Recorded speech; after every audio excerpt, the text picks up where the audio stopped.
അല്ല കേറുന്നില്ലേ? ഇല്ല, ഞാൻ ഡ്യൂട്ടിയില്ല. വൈകുന്നേരം വരാം. ഞാൻ വരുന്നതിന് മുമ്പ് താൻ പോവോ? അല്ല, നിനക്ക് ടൈം ഉണ്ടാവുമെന്ന് എനിക്ക് അറിയില്ലല്ലോ, അതുകൊണ്ട് ചോദിച്ചതാ. ഈ ആളിയെ പഴയത് ഒരു മാറ്റമില്ല കേട്ടോ. മാറ്റാണെങ്കിൽ ഞാൻ എസ് ഐ ആവില്ലേ? ഒന്ന് പോരാടുന്നില്ലേ? കഴിക്കുന്നില്ലെന്ന് വെച്ചാൽ അളിയന്റെ കാലിൽ വേദനയ്ക്ക് കുറവുണ്ടല്ലോ അല്ലേ? എന്റെ കാലിൽ വേദന ഉണ്ടായിട്ടില്ലല്ലോ. കഴിക്കായിരുന്നില്ലേ വേദന? കൈക്ക് വേദന ഉണ്ടായിരുന്നില്ലല്ലോ. ഗിരിചേട്ടത്തി ഒരിക്കലും എഴുതിയതായിട്ട് എനിക്ക് ഓർമ്മയുണ്ടല്ലോ. അവൾ അങ്ങനെ എഴുതിയോ? കള്ളെഴുതല അവളെ പണി. ഇക്കണക്കിന് ഞാൻ ചത്തുന്ന് പറഞ്ഞ് നിനക്ക് എഴുതുമല്ലോ ആപിശാച്. ദൈവം സഹായിച്ച എനിക്ക് ഇതുവരെ കൈക്കും കാലിൽ നിന്ന് ഒരു തലവേദന പോലും ഉണ്ടായിട്ടില്ല. ചന്ദ്ര, നിനക്ക് പറയാനുള്ളത് പറ. അത് എനിക്കിപ്പോ നടന്ന ബിസിനസ് ഉറച്ചു കിട്ടണമെങ്കിൽ എത്രയും പെട്ടെന്ന് കുറച്ച് പണം ഉറക്കും.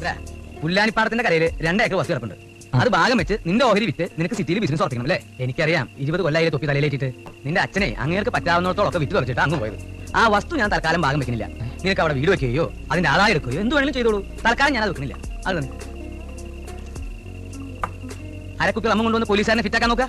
അയ്യേ, നീ ഇപ്പൊ എന്താ ആലോചിക്കണം എനിക്കറിയാം. അരക്കുപ്പി റമ്മിന്റെ കാശ് പോയിന്നല്ലേ? അത് പോയി. ഇനി എന്തെങ്കിലും ഇങ്ങനത്തെ ചോന്ന കുപ്പി.